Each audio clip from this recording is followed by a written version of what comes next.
Director, yun ho bang talent Opo. manager umamin sa inyo o sa mga ahente ninyo na talaga namang may mga customer siya na mga taga-gobyerno? Wala pong direkta doon sa kanyang affidavit, pero sa ngayon po, yung ang cyber warrant namin, makikita namin doon sa telepono. Pero sinabi naman po niya, meron po siyang sinasabi, pero sabi niya, PR lang, yung parang date lang.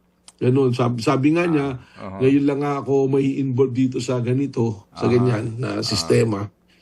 Escort? Pero there's a strong indication po, Kate, I know what you're saying, but there's a strong indications na meron pong mga involved po na malalaking tao. Escort service. Ganun na nga po, Sir Ted. O sige, iiwan ko po muna yung topic na yan habang ito po ay nagpapatuloy ang investigasyon.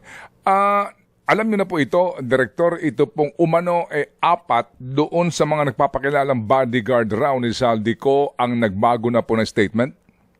Yes, na balitaan ko na po, and even before lumabas yan, there are already feelers coming in na gusto pong makipag-usap sa amin ng una, 2, tapos 4, and they say na later on, dadami pa po. Pero we are validating, pero tapos lumabas na nga po sa news, nilabas na nila na ganun. At ako naman po, consistent to what we have investigated nung pumunta po sila rito, Kated, kung naalala niyo, pinatawag po namin sila. That is consistent to our findings and recommendation po. Kaya hindi na rin po ako nagulat na mangyayari po yan. Findings and recommendation po na ano, sir? Para lang mas maliwanag. Hindi po namin binigyan ng malinaw na credibility yung kanilang statement doon because unang-una yung hesitations, tapos pangalawa, hindi naman po nila pinirmahan, yung kalahati pumirma. At kung maalala nyo po, Kated, sinabi ko na nga, November pa lang, kasama na nila hanggang bago lumabas, noong February. And ang aming pong findings doon is, it looks like na kinukoach nga po nito ni Atty. Balico dito mga 18 Marines po na ito. Okay, so kung hindi nyo po tinanggap, no, hindi nyo binigyan po ng bigat itong mga binabanggit niyong salaysay nitong nagpapakilalang mga bodyguard raw o delivery boys ni Saldico, bakit yung iba dito ay tinangkilik na ombudsman? Well, I cannot speak for ombudsman, Kated. Ano po, no, they are an independent body. Baka meron po silang nasisipat base sa kanilang lente na maaari po nilang magamit. Sa amin naman po kasi, ang amin pong tiningnang kabuuan po nung joint affidavit po yung pinagsamang sinumpang salaysay. Because ang challenge nga po namin noon, Kated, is hindi pwede sama-sama, ano po. So ang understanding ko po rin kay Ombudsman, meron yatang 8 na nag-issue talaga po doon ng salaysay. Yung sa amin po rito, 4 or 5 lang po yata yung pumirma doon sa salaysay nila. Opo. Gaano po kalalim ang inyong kaalaman dito ngayon sa 4 na umano'y bumaligtad na nag-recant at may bago ng kwento? From the information po na binigay sa akin, meron lang pong isa na identified yung pangalan, but yun lang po, I will keep it on hold until lumabas po na pusa po or manggaling na rin po sa kanila. No po. Opo, sige. As we speak now, meron po mga pending cases na, di ba? Si Atty. Baligod, and I think pati yata si former Congressman Defensor at ito hong mga nag-execute ng affidavit, yung mga humarap doon sa hearing po, no? Yung mock hearing umano ng Blue Ribbon Committee, etc., na pending po na cyber libel, di po ba? Tama po, iba't ibang korte po yan. I understand. There's Quezon City. Tapos recently po, may pinalyatang 3 cases sa Las Piñas. So, iba't ibang lugar po. Napakarami po niya na pumasok na perjury cases po. At ang NBI po ay isa sa mga nag-imbestiga actually, right? Dito po sa mga inihain, halimbawa ni former Secretary Senator Leila de Lima. De Lima. Tama po. Yung compare kay Father Plaby, yung kay Secretary de Lima. Tapos pinorward lang naman po namin sa DOJ po yung amin pong naging findings sa investigation. And ang finally po, ang nagpasa rin yan, ang nagdesisyon din po whether to file it based on the standards ng DOJ is ang Department of Justice din. Okay. Anong effect nito ngayon? Ito pong sinasabi na recantation ng 4 doon sa nag-execute daw ng isang affidavit lamang. Dito ho ngayon sa mga pending cases ng cyber libel at perjury. Well, not as an NBA director, Kated, as a lawyer, as a practicing lawyer, Aha. kahit na, halimbawa, binago nila, nag-recant, but yung pong paggawa mo ng perjury was already been committed eh. Okay. So, it will have an effect. Probably, pwedeng kung umakyat sa korte, it can be a mitigating circumstance para bumaba po yung parusa. At depende rin po rin sa mga nag-aakusa at sa prosecutors kung pwedeng pagbasihan para ma-expound sila as a defendant. Pero for me, hindi ko pa po napakinggan buo yung statement nung apat at kung ano po yung nilalaman ng affidavit nila. Sa akin, there should be a categorical denial at sabihin talaga na kaya namin ginawa to, nakalagay dapat doon, inutusan kami ni ganitong tao, itong ganyan. Then, probably humingi po ng totally nakapatawaran doon sa mga taong pinanggit doon. And mag-hope sila na patawarin po sila. Opo. Attorney Director, meron ba kayong informasyon kung sino naman ang nasa likod nitong pagbaligtad itong apat? Well, as of now, wala pa po kaming information doon sa ganyan. Pero ang aking pong, ang aking pong logical or intelligent guess sa Kated, so to speak, is from the point of view investigation, baka napapagod na po itong mga to eh. Sa dami ng kaso na nilabas, baka tapos may mga pangako na hindi nangyari, hindi natupad. At unang-una, yung isang handler nila nakakulong, si Congressman Mike Defensor. At tapos naririnig naman natin sa mga interview ni Atty. Baligod na wala silang mabigay. So, at based on the statement of themselves also, na may mga pinangako sa kanila na hindi natupad. Opo. Inyo na hubang nasilip man lamang o pahapyaw na nabasa yung laman ng kanilang affidavit, tong apat na ito? Ngayon pong araw na to, Kated, babasahin ko. Pero wala po kaming advance na information na nabigay po sa, except there are feelers that there are members nga po nung 18 na mga sundalo na ito na gusto nang magsalita at umalis na doon sa fold na yun. Opo. Ito ba iimbestigahan nyo? Itong, kung sakasakali man po, no? Well, as you said, hindi pa ho nyo nababasa yung affidavit. Pero kapag huma ito ay inyo na pong nabasa at napatunayan na authentic ka itong affidavit na ito, kayo ba mag-iimbestiga dito? Tama po, Kated, gagawin po namin yun because we will look into the person who is responsible for all these troubles. Unang-una titingnan kung totoo ba, alin ba yung totoong statement dito at kung ano yung totoo, sino ba yung taong responsable sa lahat ng pangyayari na ito para po mapapanagot po natin at magkaroon din ng kalinawan sa ating po mga mamamayan. Okay, kasi sir, kung babasahin po natin, nagkaroon kami ng kopya nito. No? Ito ho ngayon po'y kumakalat na nga at may mga ilang pong nagbibigay po ng kopya. Bagamat sabi nga po ninyo, subject for validation po ito. Ito po yung notaryado din. Nandito ho yung pangalan po ng isang abogado ng notaryo. Pero sa kanila pong kwento, maliban doon sa kanila pong pagsasabi, ito po yung aligasyon nito pong sinasabing apat. Isa yung identified kasi hindi nabura yung pangalan sa mga dokumento. Ang aligasyon nila dito, number one, sila umano ay kinuha bilang bahagi po ng blackmail scheme, no? Sa mga taong pangangalanan. At may mga kwento po sila na pinangakuan daw po sila ng mga kanilang umano'y handler ng pera na katumbas nito doon sa kanila pong ginagawang serbisyo, kumbaga, para ho sumali doon sa Maleta Boys na tinatawag. Pero ang kapansin-pansin po dito, Direktor, yung apat, 3 dito ang meron pong sinasabi, bagamat hindi po pinapangalanan, pero may aligasyon sila dito na sila po ay pinilit umano sa Office of the Ombudsman. Again ito po lamang ang kwento po dito. Baka po mamaya later in the day magbigay na po ng press con dito yung Ombudsman.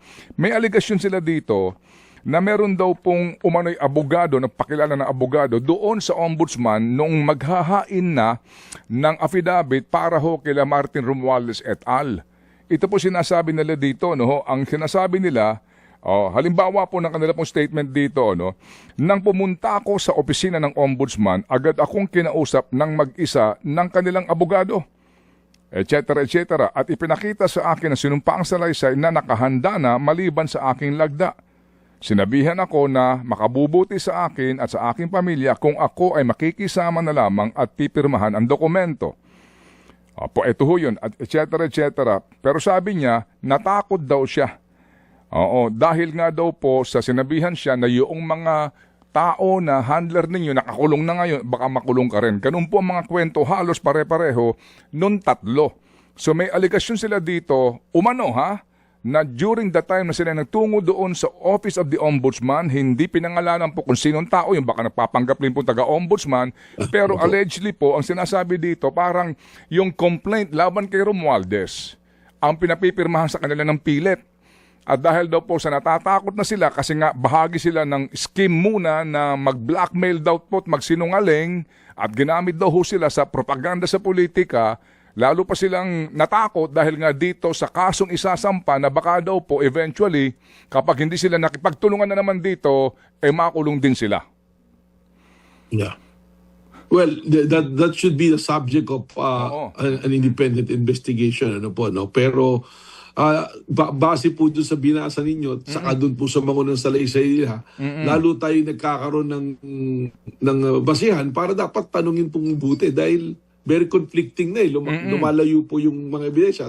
Marami na pong binabanggit masyado. So, base doon sa statement na yan, with the permission of course and in coordination with the Department of Justice and the Ombudsman, the NBI will be willing to look into these allegations in these statements po. Opo. Kasi po, yung nga, again ito po'y aligasyon lamang na hindi nga pinangalanan. Opo, yung sinasabing umano'y abogado sa ombudsman, baka nagpapanggap ng taga-ombudsman yon, pero ang kanilang claim dito, ito po'y daw nangyari doon sa kanilang pagtungo ng partikular na petsa dito sa tanggapan ng ombudsman. Yung pong may pangalan na nasa affidavit dito, sabi niya dito, lubos ang takot ko nung ako'y hinarap ng abogado ng ombudsman dahil alam kong may kapangyarihan silang gawin itong mga pananakot at pagpapakulong sa akin. Lalong-lalo na po na alam nila ang mga ID ko at ilang pang impormasyon tungkol sa akin at sa aking pamilya. Ito pa ho yun, et cetera. So, kumbaga po, lalong nagkaroon ng, di ba? Nanggagalingan nyo po. Oo. So, para bagang kung paniniwalaan mo ito ng ganun-ganun na lamang, parang meron din pong pamimilit na pag-execute ng affidavit para magdamay particular sa ilang mga individual para makasuhan. Pero kanila pinabubulaanan naman yung kanilang involvement doon sa delivery daw ng pera. No? So medyo palagay ko nga po dapat siguro itong investigahan din. Ang ombudsman ang ombudsman po kung sana nga ang kanilang spokesperson po yung magbigay ng panayam, pero sigurado po kami magbibigay within the day ng reaksyon dito ang tanggapan ng ombudsman. Pero again, sa pangyayaring ito, Director, ano ang basa niyo ho dito? Well, I cannot make a conclusion no. Ang sa akin lang, unang-una po, alamin yung personalities. Kung sila ba talaga membro ng 18. Kasi hindi ko po naman nakita. Although sabi ko nga, there are feelers that there are members of doon sa 18 na yan na gusto nang bawiin yung kanilang sinumpang salaysay. And to what extent, hindi ko po alam kung anong extent. So pangalawa po, mas na-establish, alin ba yung totoong affidavit ngayon dito? Alin yung totoong nangyari? So mas malinaw po na investigasyon at mas malalim na pag-iimbestiga na kailangan po pag-usapan ng aming mga ahensya. Kami bilang primary investigating body, ang ombudsman naman po, may sarili ring mandato to investigate at andyan po din ang DOJ. So kailangan po natin itong suriin. Malino po dito, tatitingnan natin ano ba yung motive ng paglabas, ano ba talaga yung direksyon. So marami po tayong anggulong titingnan. Kailangan makaharap po natin sila at matanong kung paano po ito nangyari. Ang mangyayari po nito, katid babalik po tayo mula sa simula. I-rewind po natin mula sa simula. And to have a conclusion kung ano talaga yung pinakatotoo at logical, hindi lamang base sa pag-analyze, but we have to get additional evidence and informations to support whatever will be the findings po ng mag-iimbestiga po. Okay, at dahil po nga sa, kumbaga, ang konteksto ho ng affidavit na ito, ang sinasabi daw po na pamimilit umano na paghain ng affidavit para sa pagkakaso ng ombudsman sa ilang partikular na tao, dito ho ba mahalaga din na malaman natin sino na naman ang handler nito? Tama po kayo. Kasi who will be benefited? Di ba po? Anong benepisyo? Pero hindi naman ibig sabihin if that person will be benefited mali or tama. Baka yun yung totoo.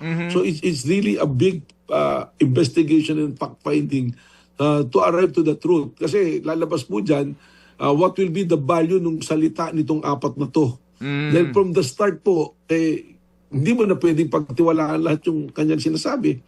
So yun na po pumapasok yung sinasabi ko that there should be additional evidence which will support kung alin pong claim nila yung totoo at tama po. Kasi dito, pinangakuan ako ni attorney, ito ho na malaking halaga pag naging matagumpay ang scam na ito at bilang katibayan, sinabi pa nito sa akin na etc. mga taong ito, etc. Meron daw tulong. So pinangakuan sila ng pera, hindi natuloy. And then nagkaroon na po ng duda nga, etc. Pero ngayon, isipin mo din, baka na naman sila pinangakuan ng pera na naman. Di ba? Pinangakuan na naman po ng pera. Tama po kayo. Pero consistent to our findings nga po, doon sa aming investigasyon nung una, lumalabas na dyan. Pero ngayon, ang haba-haba ng panahon, ang daming interview, ang dami nilang public statement, pumunta pa po ng Senado, nagkagulo-gulo. Ang claim nila, parang yun yung talagang they're swearing to the truth. Tapos all of a sudden, meron pong ganyan na statement. So, kailangan po nating malaman ano ba talaga ang dahilan at saan ang gagaling at kung sino ang mga nasa likod po. Kung sakasakali po na mapatunayan po ng inyong mga ahente na may basihan itong mga bagong aligasyon ng apat na ito ba'y karagdagang kaso kila Attorney Baligod at kila former Congressman Mike Defensor? Opo, malinaw po yan kasi sabihin obstruction of justice yan tsaka yung you're encouraging a person to bear false witness ka doon sa isang hindi naman po nangyari at ginawa. Yun po yung ating titingnan dyan. Mas marami pong dapat ipaliwanag. Okay. Iimbitahan niyo ba itong apat na to sa NBI po, formally, sir? We have to identify first kung sino po sila, yung apat na yan. Kasi hindi naman po pwede na manatili na ganun.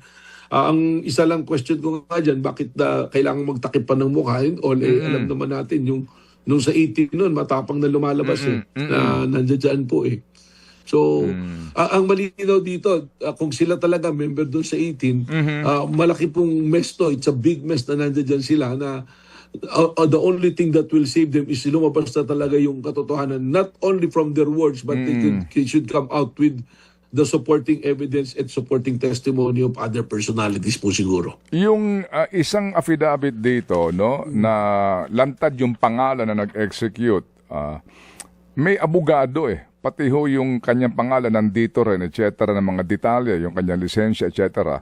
Ito ho bang abogadong ito ay kukontakin po ninyo para makausap din? Ayan, siguro po. Kasi kung kilala na, pwede na po nating ipatawag para magbigay linaw.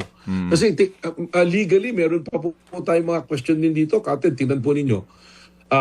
Yung 18 na yan, effectively, they're under the care of their lawyer. And who is their lawyer? Technically, si Attorney Baligod, hindi po ba? Doon po under our practice, doon sa practice po bilang abogado, you cannot come in as a lawyer na itong tao na to unless meron kang tinanggal mo na yung lawyer na yun. But of course, impliedly, tinanggal na siguro si Attorney Baligod because of the statement. If sila nga po yung membro ng 18 na yan. So, yun sinasabi ko lang po rito.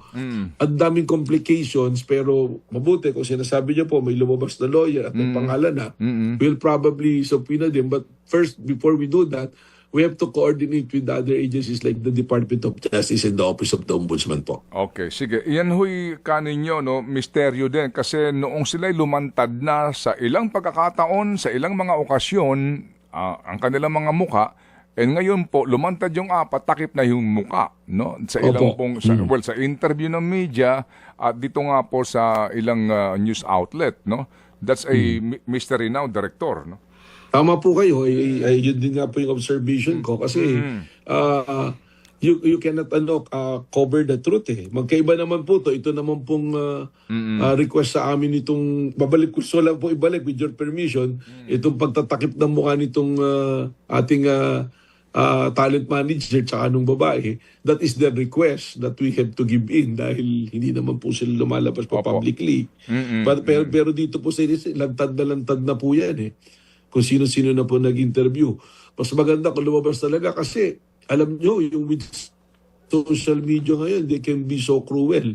Lalo na kung nagbago ka ng stand, hindi mo nakakampi yung isang team, eh sigurado yan, kakatakot na bashing ang dadanasin po niyan. At kung sino-sino pagbibintangan. O sige po, so Director, I think this is a developing story at within the day, Tama nga baka po. po magkaroon po ng clarity na po, no? Dito po sa pinakabagong Yes, balitang Captain. ito sa sinasabing napapakilala na Maleta Boys. Salamat po.